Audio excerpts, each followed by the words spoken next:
What is up, everyone? Welcome to the Mind of Marsal podcast. This is episode number 124. I'm your host, Armando Marsal. You can find all of my work over at fantasyguru.com. Follow me on the Twitter machine at Armando_Marsal, as well as on Instagram and threads at Mind of Marsal. And remember, on TikTok, I am now Mind of Marsal Pod.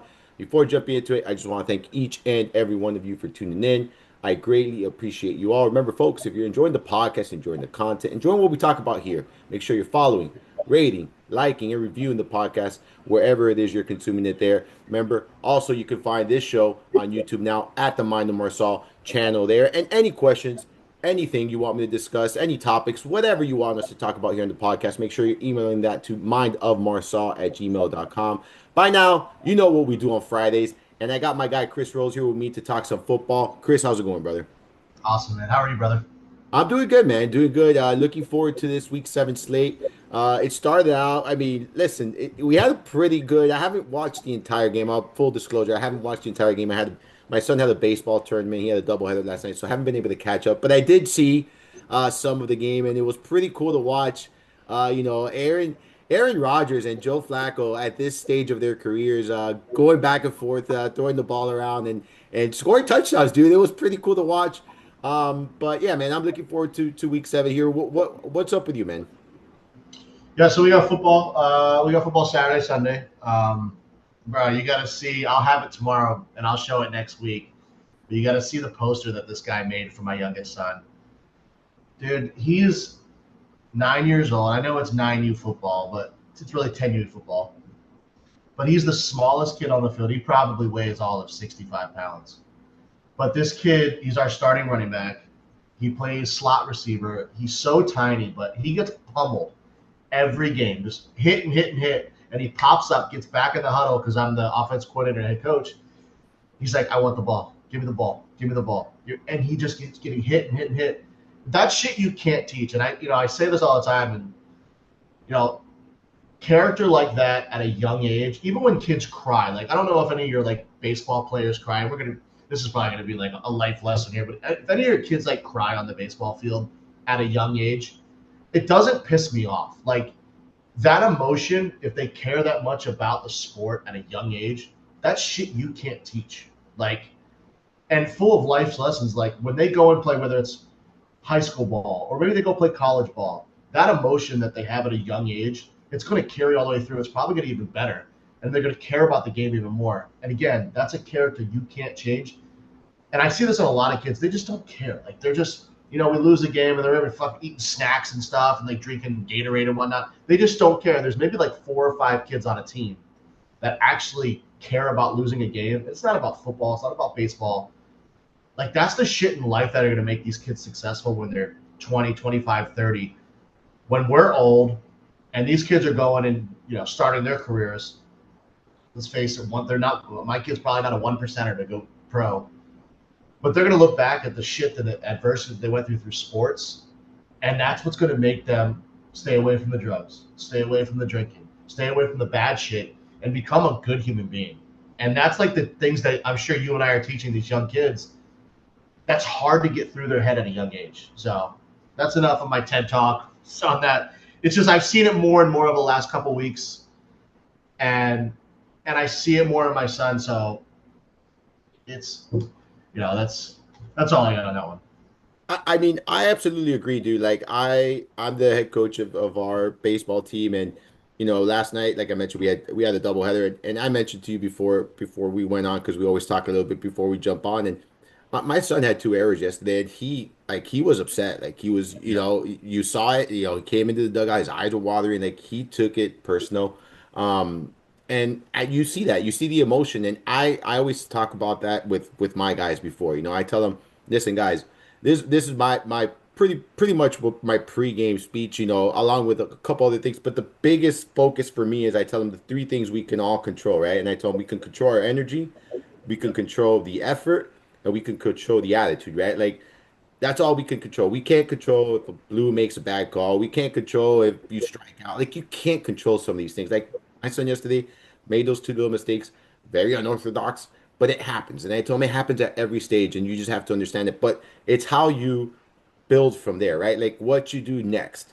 if you, like you said, if you don't just don't give a shit and you just, hey, you know what, fuck it, I made a mistake, whatever, go fuck around, then you know what, you're not taking it serious. But if you hold yourself accountable and then you go out there and you try to make the next play, or you go out there and you hit, a big hit. It's like, dude, it's it that you're learning from that, right? And that's the way I see it. That yesterday I talked to one of my kids. He was bawling, like he made a running error on the bases, and he thought the world ended. And I'm just like, look, he sat the very next inning because he was just crying, crying, crying. I sat next to him, and I told the other coach, I'm like, hey, look, go get the kids. Make sure they're aligned right. Give me 2 minutes. I told him, hey, what happened? He goes, well, I made a mistake and I cost us an out. I go, okay, yeah, I understand what you did, but what happened? He goes, well, nothing. I go, exactly, right? I go, this is what it is. You made a mistake. It happens, right?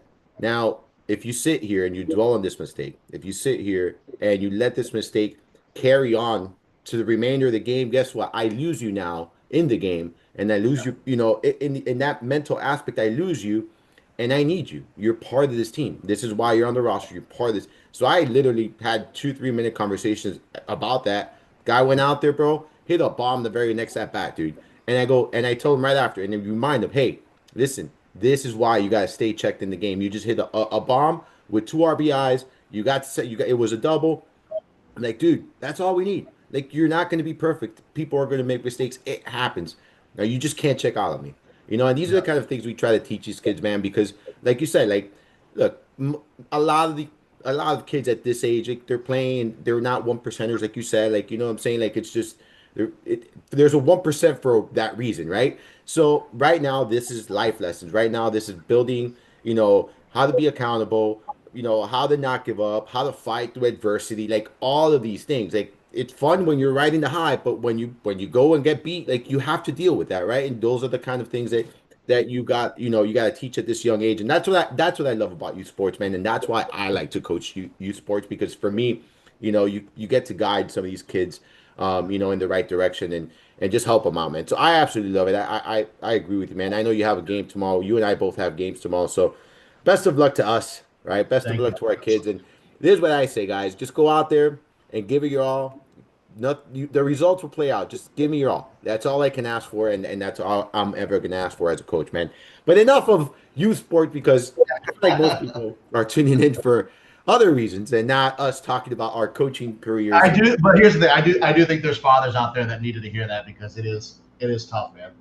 It So is. I It think is. It is. It is. It is. It is. It is tough. And at this age, like, they're learning a lot and they're grasping a lot. And but, like, yeah, that's why I love sports for kids, to be honest with you. definitely, definitely. All right, talk to me. Did you watch Thursday night football game? Bro, I'm gonna take my victory lap over the last 2 weeks. You know who it's gonna be over. You Your boy know, Joe, smooth Joe Flacco. Joe Flacco, Jamar Chase, who had 23 freaking targets last night. Bro, I had that feeling last week that Flacco was going to just come in here and sling it, and absolutely slung it yesterday. I mean, I wish I would have had the balls to play Flacco and Chase last week. I just had a feel. There was like that gut feeling. I couldn't go all the way in, but dude, I think Jamar's Chase upside is higher than it's. I think it's higher than it was with with Burrow, because Flacco locks onto him, and he knows he's got to get him the ball. Even that still, what did T Higgins have? 10 targets? Higgins had 10 targets. Chase had 23, I believe, or 20, 23, Insane. 24. Yeah, so it's insane the upside for this passing game. I think it downgrades Chase Brown a little bit because you do see Samaje Perine getting that passing game.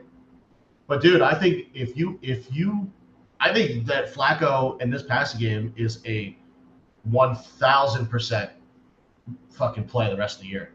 They're going to be down. The defense sucks. They're going to be throwing all the time. Yeah, I said this when the team traded for Flacco. I said this in Discord a lot to a lot of our subscribers and whatnot, where there was concerns about Jamar Chase, there was concerns about T. I'm like, this trade is going to help the entire offense. Like, it's going to help Jamar Chase, it's going to help T. Higgins, it's going to help Chase Brown, it's going to help everyone in this offense, because not that Flacco is an elite quarterback, but he's a veteran quarterback that's been around for a long time, much better than Browning, obviously. and someone who still, at the end of the day, has a little bit of gas left in the tank. He is no longer in his prime. We all know that. But the problem is that there's quarterbacks like Aaron Rodgers and Joe Flacco that still can play football. Like they just can't play football. That's what they were born to do. Like it is what they're the one percenters, guys. That's what it is. They're the one percenters of the at the quarterback position of this world. So, um, yeah, he's not Patrick Mahomes. Yes, he's not Josh Allen. He's not Joe Burrow, but he's still efficient. And there are going to be bad weeks with Joe Flacco. We know that. We've seen it. But there's going to be weeks like this. And we know that, at least from a passing perspective, we know where the football's going.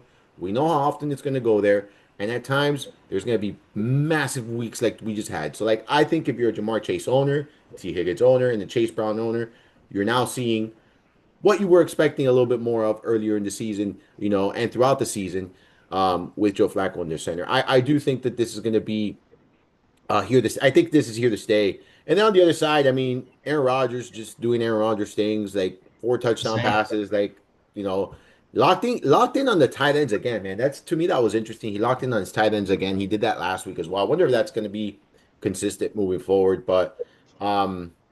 I found that to be pretty interesting myself, Chris.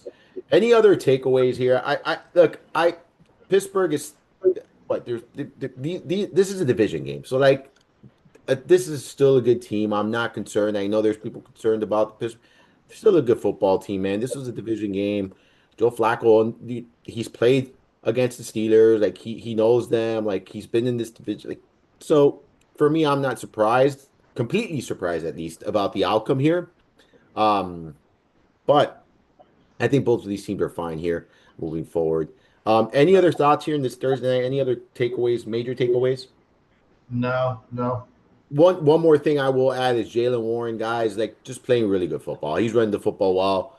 Um, I think that he's working as that workhorse, and it's working for them. I didn't. I'll be honest with you. I wasn't as optimistic that he would be able to run in between the tackles and be as efficient as he's doing this season.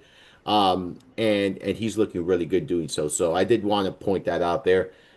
Chris, we're gonna look on into week 7 now. We're gonna look at this main slate on Sunday. We're gonna talk some bets. We're gonna give some survivor pool picks. And what we do each and every week, we go position by position. You do the quarterback coach, and we always start at the quarterback position. So let's dive into quarterbacks for week 7 here this week. Chris, I think it's a very fruitful position this week. I know Josh Allen and Lamar Jackson, they're on bye, so they're not going to be on the slate, but there's still a lot of good options here. And I think a, it's going to be quite a difficult decision to kind of where I end up, because since I only do normally one lineup, and I feel like there's more than 5 or 6 quarterbacks here that we can actually consider this week. So where are you at the quarterback position? Are you paying up? Are you staying mid-level? Or are you paying down? So I think the obvious choice paying up is Patrick Mahomes at 7K. He gets Rashee Rice back, a healthy receiving core. This is probably the best receiving core arguably the best receiving core that Patrick Mahomes has ever had. With Rice coming back, Xavier Worthy, of course you still have Kelsey. I just think this is the time where we jump back on the Patrick Mahomes wagon. I personally would probably play him by himself because we don't really know the involvement of Rashee Rice, and I don't really want to invest, as much into into the receivers yet until I see where it goes. But Rashee Rice at 5,600 probably should step in and end up being that wide receiver 1 over Xavier Worthy, just a much better wide receiver. From there, if you read my article, we have the 2004 quarterback class in this article, which is just crazy to me. Caleb, Drake May, Jaden Daniels, and Bo Nix are all grading out massively high for me. Caleb against New Orleans, one of the better matchups on the slate. Jaden Daniels has the best matchup at the quarterback position on the slate. We saw what Drake May did down in Louisiana last week. Absolutely phenomenal. 3 touchdowns, just so efficient. Also running the ball, going against a bad Tennessee defense. And then, of course, last, a guy that really hasn't exploded yet this year, Bo Nix. I do think it's coming. I do think this is the week where you see that 25-point Bo Nix game, and I do think he does it on the ground as well. So those are the guys that I am prioritizing. You have the cheapest guy probably, Bo Nix is the cheapest guy at 5,600. Massive upside at that price tag. Then you got Caleb Williams at 5,800 with massive upside. he's probably my second favorite behind Patrick Mahomes. But I mean, invest in this 04, this 2024 draft class. Play these guys for Patrick Mahomes. There's nobody else I'm looking at. Yeah, I agree with you 100% with Patrick Mahomes. Like he's playing insane football right now. Just and now the offense gets better, like because you get Rashee Rice. This is a team that really doesn't have a run game, so they're going to continue to rely on him. I think he's very stackable this week. You mentioned Rashee Rice; he's too cheap. We're going to talk about him. You could talk Kelsey, again. Um, but like you said, you don't have to necessarily stack him with anyone. I think he's fine without stacked. He's still got a lot of pieces there. Smith Schuster hasn't looked great, but he's involved. Marquise Brown hasn't looked great. He's involved. He's had his moments throughout the season. Um, but yeah, I absolutely agree with you. I think he's firmly in play here. I can't for me, Jaden Daniels looks like it's a smash spot for Jaden Daniels. You have to look at. I don't think Terry McLaurin plays again. They're saying Debo Samuel's looking unlikely. That was the case last week, but he played through the injury. Um, but man, this is a smash spot. We've been picking on this Dallas Cowboys defense all season long. We this is a team that they've given up the most passing yards this season. They've given up 15 passing touchdowns, only two interceptions. They're giving up over 25 fantasy points per game to the position. Smash spot for Jaden Daniels. You and I have talked about Drake May all season long. He draws another very good matchup here against the Titans.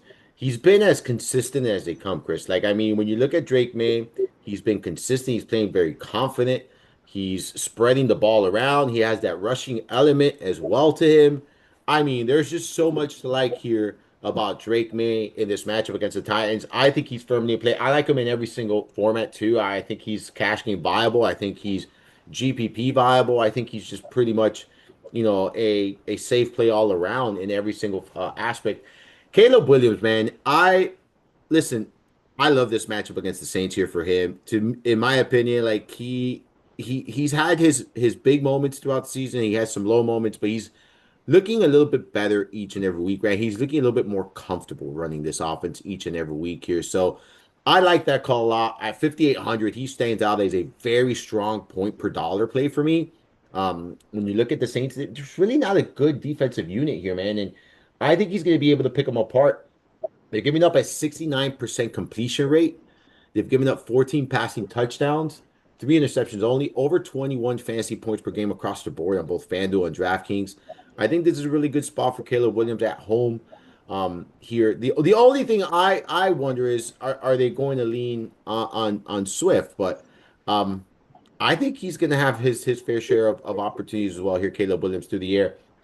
I want to point one guy out, and I know this is very, very high variance play, and I feel like in tournaments you should be considering this because most people are going to be out on this guy this week.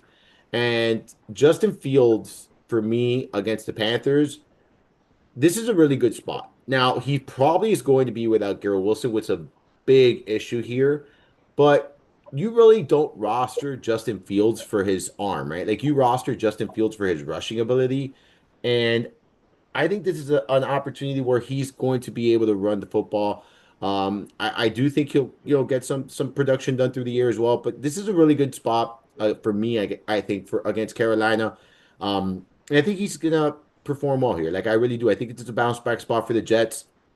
I don't know if I'm going to quite get there, but I do think if you're running multiple lineups, strongly recommend considering someone like a Justin Fields. I don't expect a ton of ownership. I don't know where you have. Do you have the ownership projections pulled up on your end? Because I don't know what I'm going to pull it up on my end, but I don't expect him to be all that popular this weekend, Chris. Just when you look No, at what, go ahead. so on mine, I have Fields at 7%. I'm gonna check the fantasy Yeah, guru site I real have quick. I got 2.3% on mine. It's like I think everyone's going to be like in that 5% range.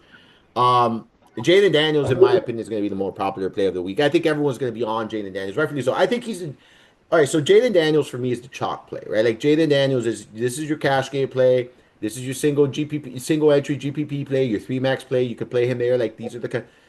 He's going to be a chalk play, rightfully so. I think he's smash spot. And then Caleb Williams too. I feel like Caleb Williams is going to be that probably that second, maybe third guy behind Patrick Mahomes this weekend. For me, that's where it's at. What are your thoughts on Daniel Jones? I know traveling to the West Coast against the Chargers might not be an ideal, but man, I keep saying this each and every week. Like he is going to deliver a pretty solidified floor.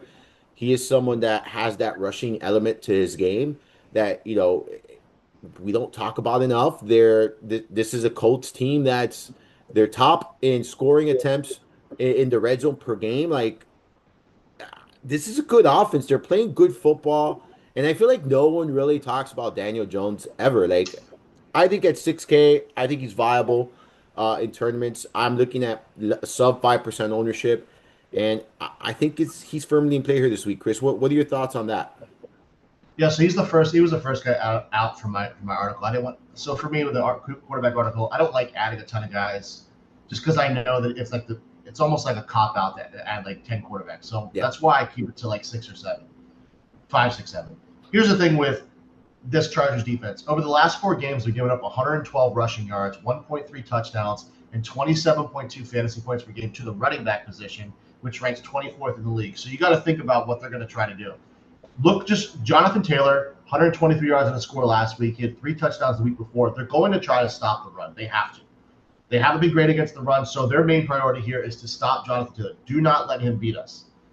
That being said, they're going to focus so much on the run that's going to open opportunities for this passing game. That's why he kind of – my worry, again, like I said last week, is the run game is going to take over. If they start to stop the run game, it's going to lean on to Daniel Jones. He nearly made the article as one of the last guys, but I do think this is a good opportunity. I know that over the last that this defense has been great against the pass. They're giving up a 65% completion rate, 177 passing yards, only 1 touchdown over the last 4 games, and only 15 fantasy points per game. 2 quarterbacks over the last 4 games. So the passing defense has been great. I think as a defense coordinator, you say, all right, if we've been able to stop the pass, let's focus on Jonathan Taylor. Maybe bring a safety down to help with run support, which is going to open lanes for Michael Pittman down the field, Josh Downs down the field. So I do think this is a good opportunity for a cheaper Daniel Jones, which we've seen him, at the 6K mark last week. I think he has that 25-point upside if they can stop the run, and it leans heavily to the pass here. Yeah, I'm kind of leaning like for me, I'll be honest, based on my initial roster construction, I'm probably not going to get to Mahomes, not because of it, I'm just probably not going to get there. Right. Um, because I look at Jaden Daniels against Dallas and you're like, shit, man, like this is just slam dunk. Um, for me, it's really Jaden Daniels, Caleb Williams, Drake May, Daniel Jones, kind of where I'm at as far as who I'm choosing between this weekend. I do like Let Patrick. me ask you this with Jaden Daniels, though. If you have McLaurin and Debo out, are you still going there? I think you can. I think you can. I don't expect Debo to be out, dude. Like he played to this injury last week, right? Like He did. He just wasn't efficient. I think no, he that was heel. not efficient. Like he wasn't. Is He it, was a is it decoy. a heel? Is it his heel or is it plantar fasciitis? Well, they're labeling it a heel injury. Like that's what it's labeled. But yeah, I don't know beyond that.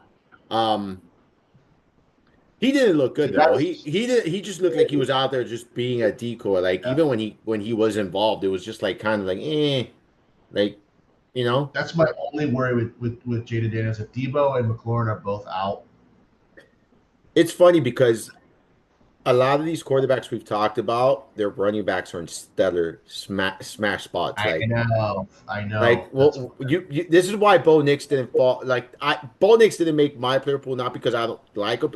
I agree with you. Like, you don't want to have 10 quarterbacks to choose from. That's why I narrowed it down to 4 just now. Um, but like, he's in a good spot too. But J.K. Dobbins is in a really good fucking spot this yeah. week He too. is. All right, let's jump to the. All right, anything else at the quarterback position? No, no. I will say this. I will say this. And I'm not, but Spencer Rattler at 4,800. I'll tell you this: if you're really trying to go fucking rogue, that's the way to go rogue this week. He Um, was very close too. Him and Daniel I, Jones. I, Bro, I figured I like Spencer Rattler a lot. Bears are not that like they get some some pieces back last week. I get that. So like the defense, the numbers are skewed a little bit, but still. 74% completion rate to the quarterback position, second highest in the NFL, 13 passing touchdowns. He doesn't turn the ball over. No, no. Does not. I really, and for his sake, I fucking hope they stick with him. You put weapons around Rattler, bro. He is a very good. He is an NFL quarterback. There were so many like things that they didn't. There were so many question marks. He's shown it this year. Yeah, 100% shown. he's been surprisingly solid. Like he has been surprisingly solid, to be honest with you. All right, let's jump to the running back position, Chris. And there's one guy I'm locked in on. We're not going to talk about him right away because we're going to talk about the high price guys first. But there's one running back this week that I am all my chips are going to be on this running back this week. But before we jump into that guy, Chris, let's talk about some of these high price guys. You mentioned Jonathan Taylor. That the Chargers have struggled against the run recent weeks. Well, Jonathan Taylor, 8,800. And it's funny because you and I talked about this probably week 2, week 3, where it's like it's only a matter of time. Hopefully, you enjoy the ride. We've reached a point where he's now at that price point where you start questioning, like, are we going to pay up? I still think he's worth paying up for, right? Because he's just incredible. He leads the NFL in red zone rush attempts. The Colts, like I mentioned before, they're the top team in red zone scoring attempts per game. Jonathan Taylor is seeing plenty of volume on a week to week basis. And I don't give a shit who he's playing. In my opinion, Jonathan Taylor is firmly in play each and every week, right? So I'm okay with him. I'm not a he's not a core play for me. He's not someone I'm, forcing into my lineups.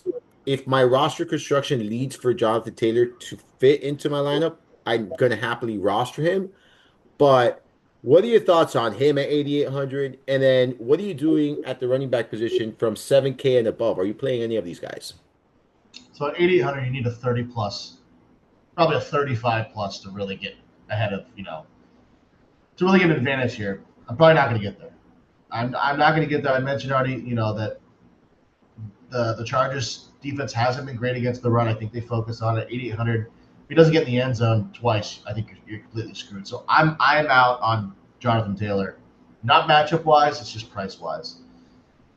I think that's the Saquon Barkley. This could be a massive breakout game for him this week. Minnesota has been atrocious against the run. Atrocious. They can't stop anybody. You bring Saquon into Minnesota, who's given up 127 rushing yards, another 32 through the air to running backs, 26 fantasy points per game. I think Saquon at 7,700 against this defense that did get Cashman back. They get Blake Cashman back in the middle of this defense, so it is an upgrade to Minnesota's run defense. And I think Andrew Van Ginkel's playing, which helps the pass defense. But I do think this is a good spot for Saquon Barkley at his price tag. But I think the guy, and I got to commend you on this freaking play last week, was Josh Jacobs. Another 32-point game, heavily involved in the passing game again. Back-to-back, like 5 targets. What do you have, 5 targets last week? He's had like 18 targets over the last 3 games, heavily involved in this passing game. At 7,800 in a great matchup. I know he's questionable. I guess he was sick or something like that. But I think it's a great spot at 7,800. He's probably my favorite running back out of everybody. But I think you can make a case for Saquon Barkley here going against a bad Vikings run defense. Yeah, I think the 7K and above, like for me, it's Taylor if you can afford to. He is very pricey. Or Jacobs, dude. I'm going right back to Jacobs. Like if I'm paying up, I'm going right back to Jacobs. Like the usage is there. You mentioned that his involvement in the passing game. This is a Cardinals defense that allows a lot of passing production to the running back position. Um, Jacobs is dealing with an illness, bro. Like this is not going to keep him out. Like I'd be No, he'll be stunned if he's out. Like you know what I'm saying. I don't think this is going to hamper his production by any means either. He's just their guy. He's their guy. This is a game that they're, in my opinion, they're going to be playing with a lead that's going to favor him. I know they're on the road. I don't care. Cardinals are not a defense that I'm shying away from. Josh Jacobs has been playing very good football. He has actually found the end zone. He has a rushing touchdown in all but one game this season, and he has back-to-back games, if I'm not mistaken, with multiple rushing touchdowns. He has back-to-back games with multiple rushing touchdowns. Has found the end zone in all but one game this season. Just he's consistent, man. Like super consistent. I'm in on Josh Jacobs this week. I like the matchup quite a bit. And for me, he's very, very, very much in play in every single format, from cash games to GPPs, single entry, whatever you're playing, he's in play this week, Chris. Um, anyone else above the 7K range though? Like I'm Ashton Genty, like for me, he's very selective. This is not the game environment, game script, or matchup I'm looking for. HN, I say this every week, man. Like he has a nice floor, dude, but I have trouble investing in the Miami Dolphins right now. Like this team is in shambles. Um, I think they're gonna get smoked at Cleveland, to be honest with you. Um, so I'm out. Can he return value? Absolutely, but he's just too expensive for the circumstances and the situation at this time for me. That's kind of where I'm at with him. And then you mentioned Barkley. Like for me, Barkley is fine.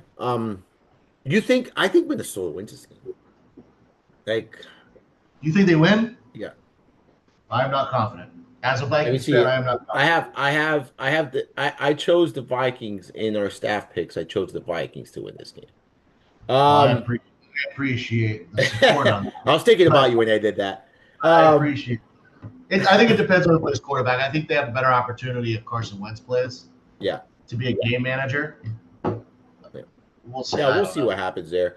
All Yeah. right, let's go to the subs. Let's go to 6K to that 7K range.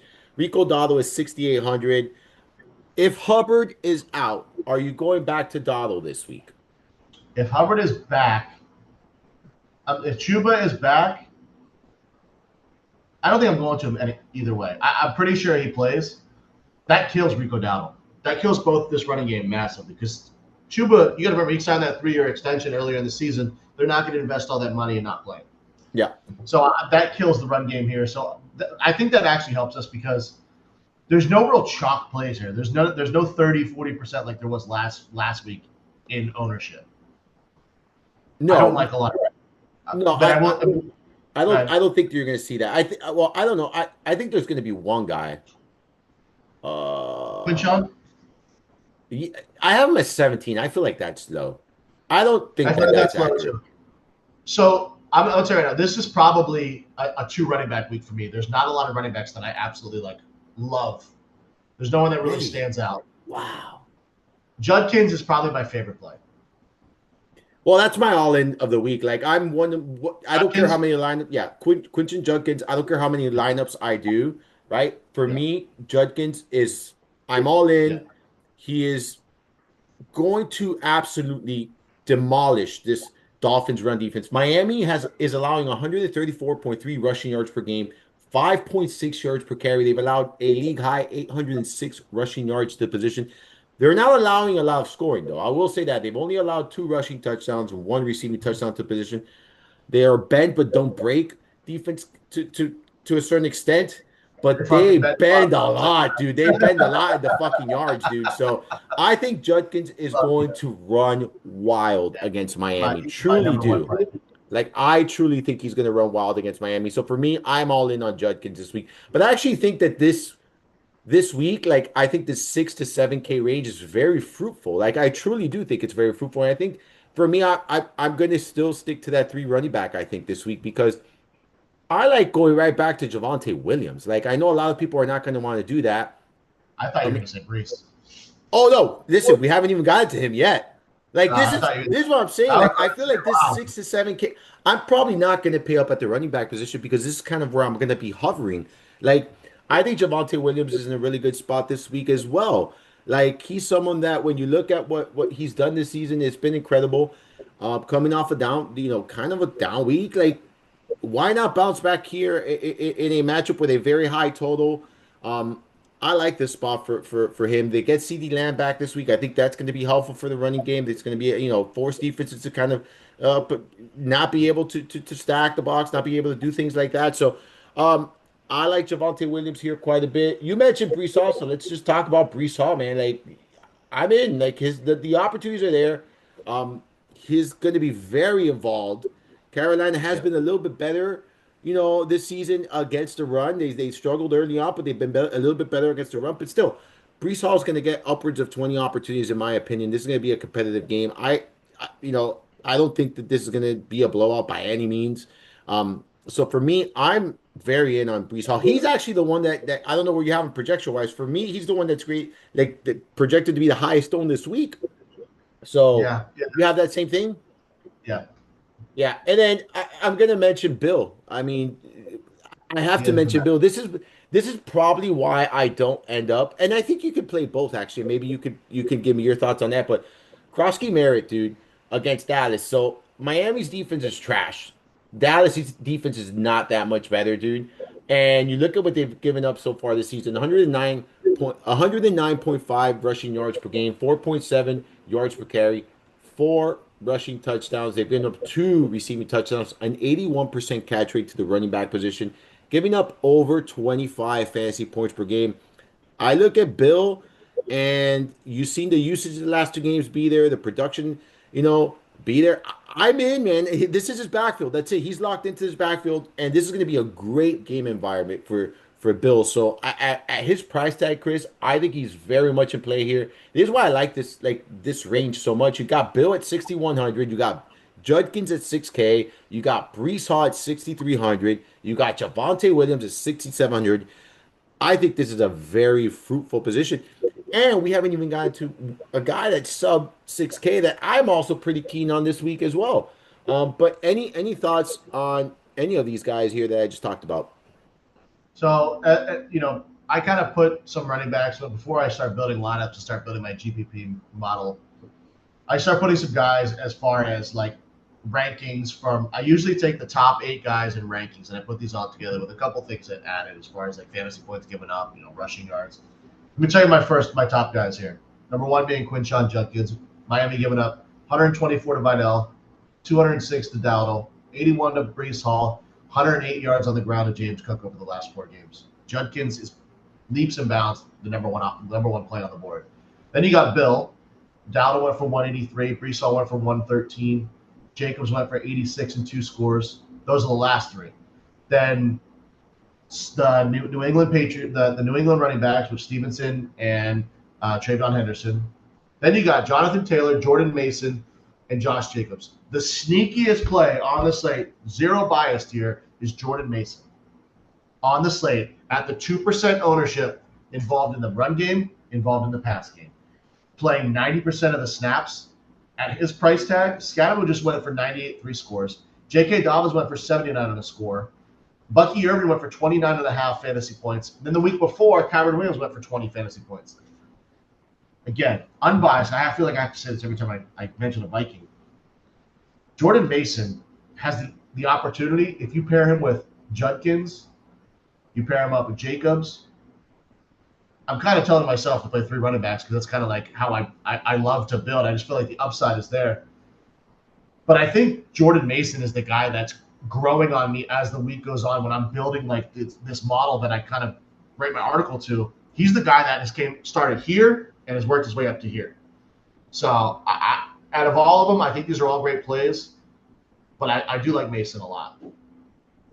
Yeah, I think that's a good call. Like the volume has been there. I love the way Mason runs, to be honest. You like watching him run the football is like it's therapy, dude. Like he fucking runs like a bulldozer, bro. Like he just. But yeah, this is why I'm telling you. I think it's a three. Look at me, three quarterback, a three running back week for that same reason. Like I do think that that's what we got here. Um, anyone else in this range? No. I'm going to mention one more guy here that I have on my board, and it's DeAndre Swift. And I've already mentioned Dobbins, before. These are the two guys at sub 6K. Like, Swift is coming off a phenomenal game. There's no denying it. He just went in bonkers against the Washington Commanders there. Over 160 yards from scrimmage, a touchdown as well. Look, the usage has been there. I don't think that that's going anywhere. When you look at, the matchup here against the Saints, it's one that I think it's very beatable for him. I think that, when you look at this offensive line for Chicago, they're playing really good football. They played really good football last game. It's a really solid offensive line there. I think they're going to continue to create holes for DeAndre Swift, who's been a volume magnet, dude, at the end of the day. Like getting a ton of opportunities. He hasn't been as efficient as productive as maybe some expected this season, but still the volume is there. And I think this is a big moment for him. Like, yeah, the big game. I think he carry on into this week. And then J.K. Dobbins, man, like he's coming off a very bad performance, right? Like 40 rushing yards, like 4 fantasy points.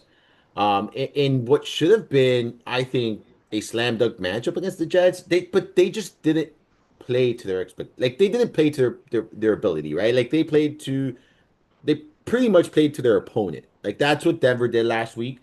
So I'm in on him this week. The Giants are giving up 98.8 rushing yards per game, 5.5 yards per carry. They've given up 5 rushing touchdowns.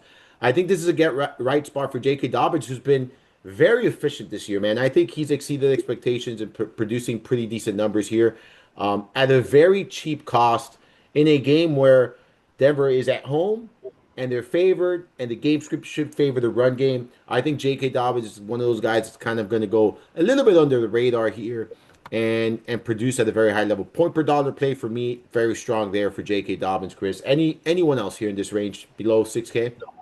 Uh, All right, let's talk receivers.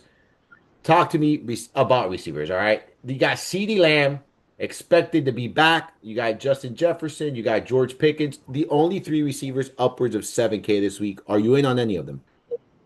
so believe it or not, one of the secondaries that I thought was going to be great that are kind of banged up with the Philadelphia Eagles. I do think this is a sneaky spot for Justin Jefferson. Wandell went for 21 fantasy points. Cortland Sutton went for almost 100. Ibuka went for over 100. Puka went for over 100. Those are 4 straight games against this defense that has not been great. Pretty sure Quentin,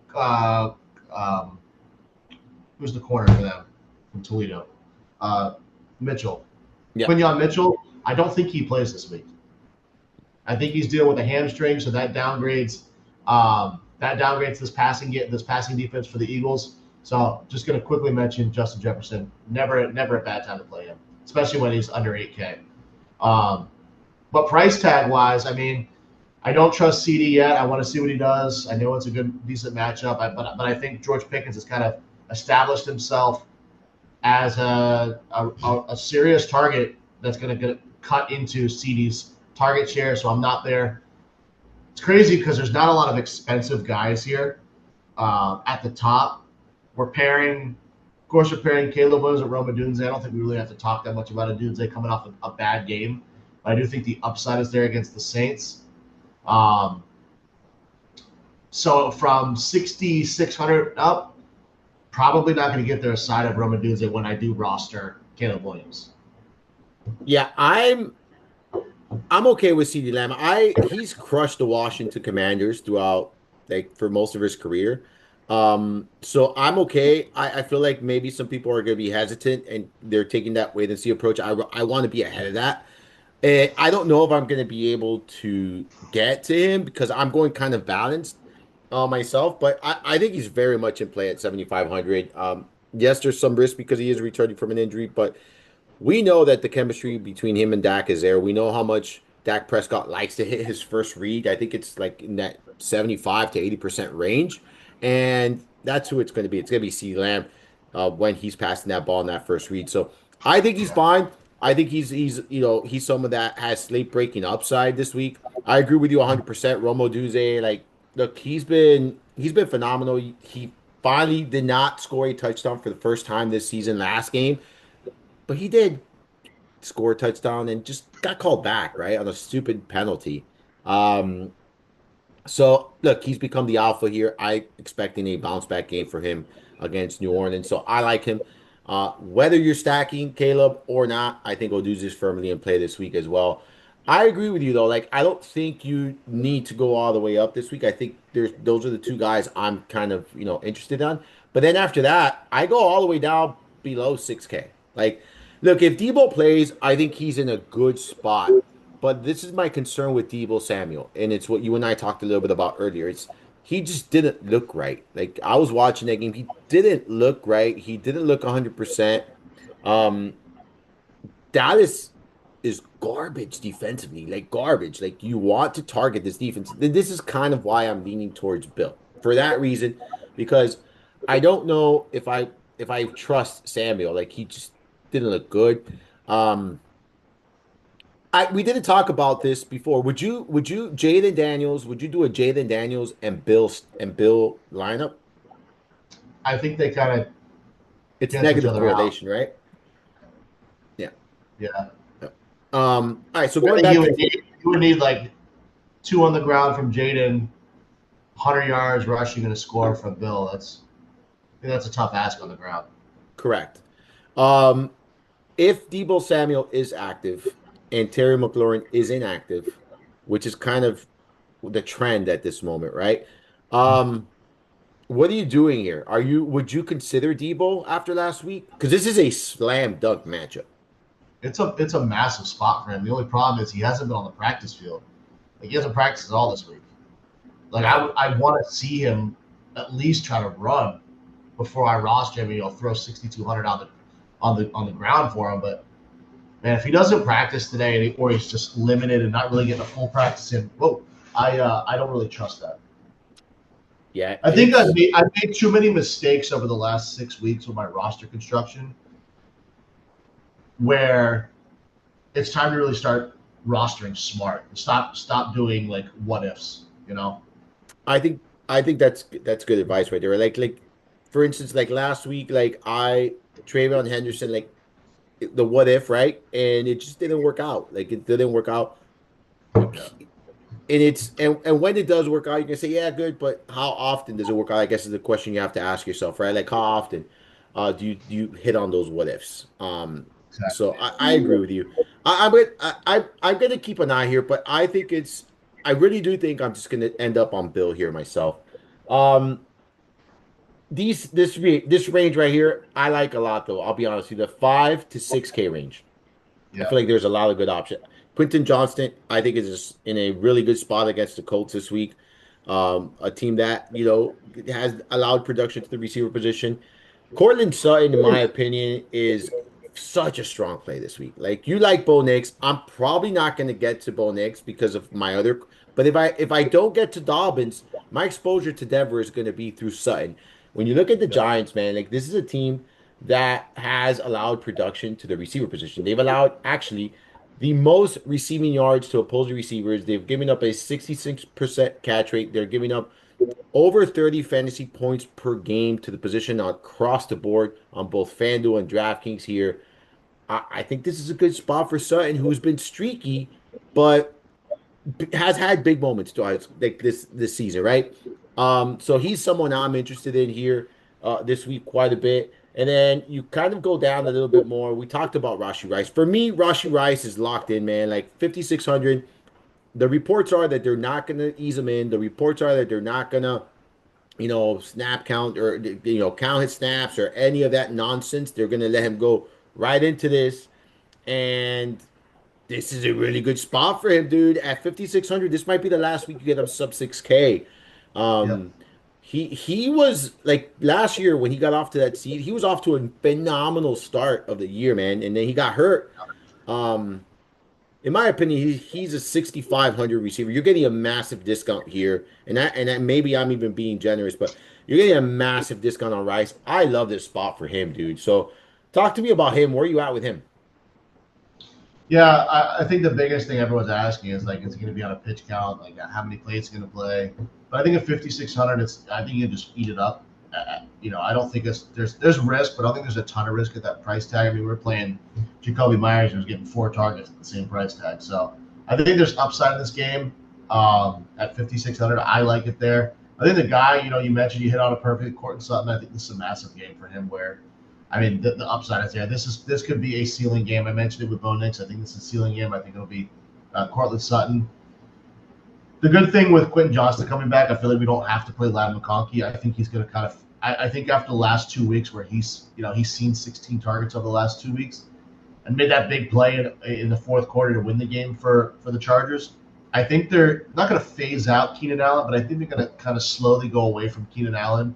Um, just based on how this offense has looked. So I don't feel like you have to play Ladd McConkey like we felt like we had to play him last week. And then I think the guy that I really like here, I'm going back to Stephon Diggs. Didn't have a ton of targets last week, but that's because I thought I didn't even think about it, but we should have talked about the narrative with Keyshawn Boutte going back to LSU, where he went to LSU, back home, playing in New Orleans. I didn't even think about it, knowing that was going to be a big narrative for him. And of course, he had the monster game. So I think it goes back to Stephon Diggs getting a lot of the targets here, with New England being in Tennessee. So those are the guys I'm really prioritizing. I think Sutton, for me, my build right now is probably Sutton, Odunze, and Rashee Rice, with Diggs being like the fourth guy that I would kind of lean into. I'm probably in the same price range as you. Yeah, I think this is why I really like the three running backs, because like my bread and butter is here at the receiver position. Like it's in this range, and I like three guys like that a lot. Like Rice, I love the Diggs call.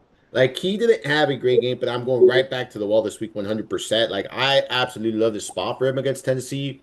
He had a big play called back last week, by the way. Like there was, Yeah, I think it was one big play that he had and one big it was play a that Demar. bullshit offensive pass interference call that was not Correct. even awful. Correct. Correct.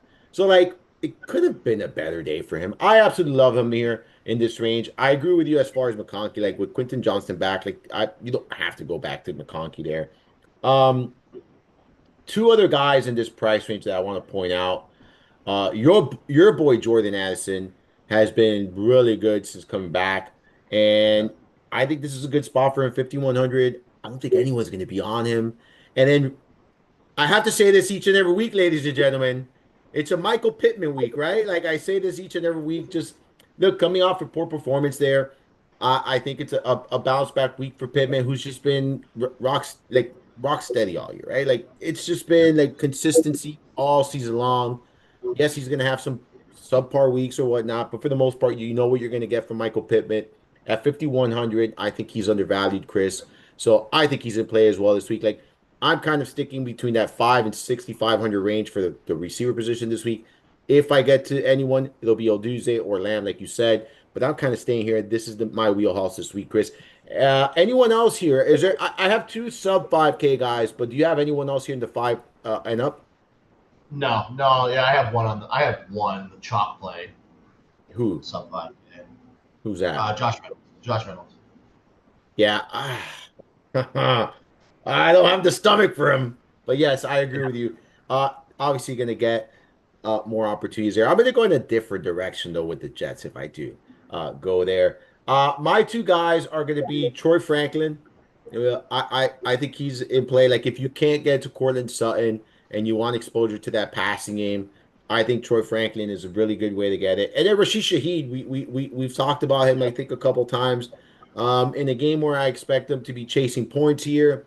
Um, I think he's firmly in play. Like if you're stacking the Bears, bring it back with Shaheed, man. I think that's a really good way to do it there. But that's it for me at the receiver position, Chris. Anyone else for you? No.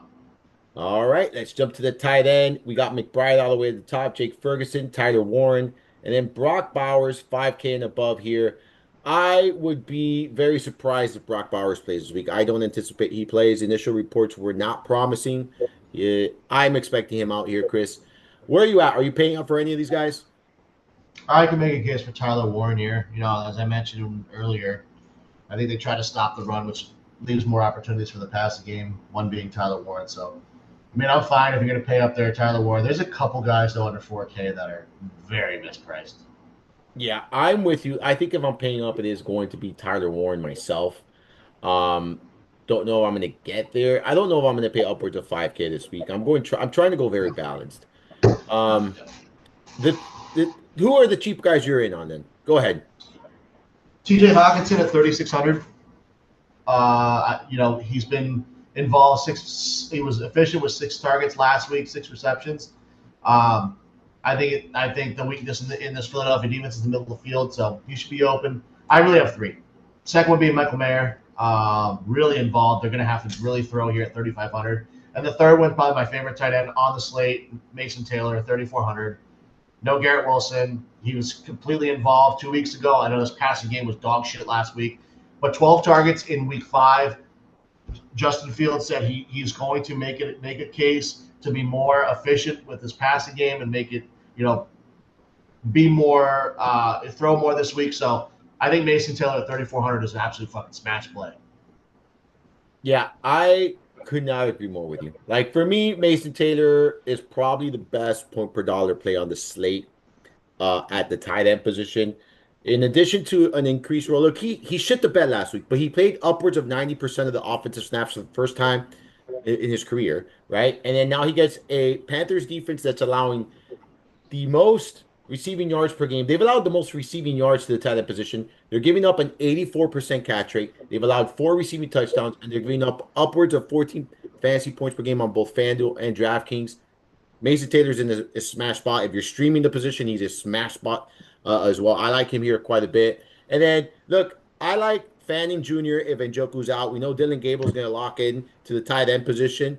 And the Dolphins struggle a lot against opposing tight ends. My only thing is that I'm locked in on Judkins, so I'm not going there. But if you're fading Judkins, I think Fanning Jr. is a very good play if and only if David Njoku is out. I couldn't agree with you more, bro, about Michael Mayer. Like, the Chiefs give a lot to the middle of the field. Like they give a lot of production in that middle of the field. So I think that's where Mailer's going to spend a lot of his time here this week. And I think it's a really, really, really good spot for him this week as well. That's kind of where I'm going to stay at, Chris. Like, look, I'm not going to talk anyone out of stacking Kelsey. I'm not going to stack, out of if you're paying up at Warren and stuff like that. But this is kind of where I want to stay. I do want to point out one more guy. And if you go with Jaden Daniels, I think you can go with Zach Ertz. Like the Dallas Cowboys struggle a lot defensively, not only against running backs, not only against receivers, but against tight ends as well. They give a lot of production to the tight end position. Zach Ertz coming off a pretty good game, right? And he's someone that's going to see an increased workload in the passing game if, Deebo Samuel is out. Even if he's not out, I think Zach Ertz is firmly in play this week at 3,800.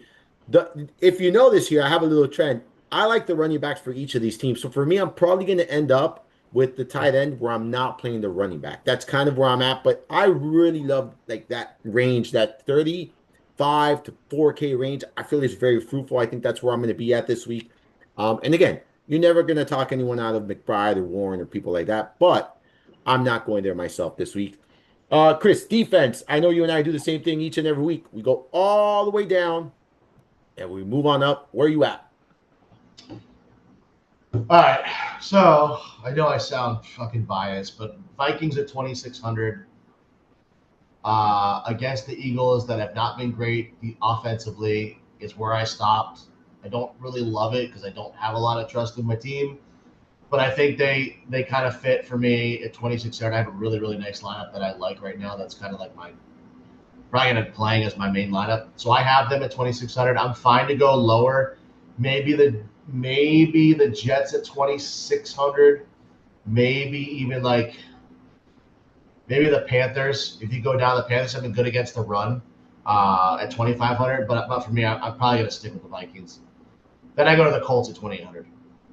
Yeah, man, I'm kind of in that same range as you are, like Vikings. I'm between the Vikings, Browns, Colts, kind of that range, but I think I'm gonna land in the Vikings. That's where I stopped as well. My first defense where I stopped. I'll be honest, I considered, and I mean considered, okay, the I considered the Saints, right, at Chicago, but no, I'm not going to do it. Just because Caleb Williams can turn the ball over. Like, that's the only reason why. Um, but I'm not going to do it. I think where I'm going to stay this week is 2,600 Vikings. I trust Flores there calling the plays for that defense, and they're just very talented, Chris. So that's where I'm at. And then if not, I do like Cleveland at home against Miami. I think it's good correlation with Yeah. Judkins as well. Like that's Agreed. if I have the extra funds to do it. All right. Anything else on defense? No, I think that's it. All right, let's give our survivor picks. Let's give a couple of bets, and then we got to check on out of here. I know you got a meeting up soon, I so do have stupid meetings. so let's talk some survivor pool. So I think the obvious picks this week, Chris, are the Chiefs. I think the Broncos are going to be popular. I expect the Packers to be popular. I'm totally fine with any of them. I also expect the Patriots to be popular. I'm fine with them too, but Outside of them, are you locking in on any of these guys, or do you have anyone else here that you're kind of in on? No, so you mentioned the ones that I'm locked in on. I do like Dallas. If you're going to bet this week, if you want to bet games, I like Dallas at plus 2.5 at home.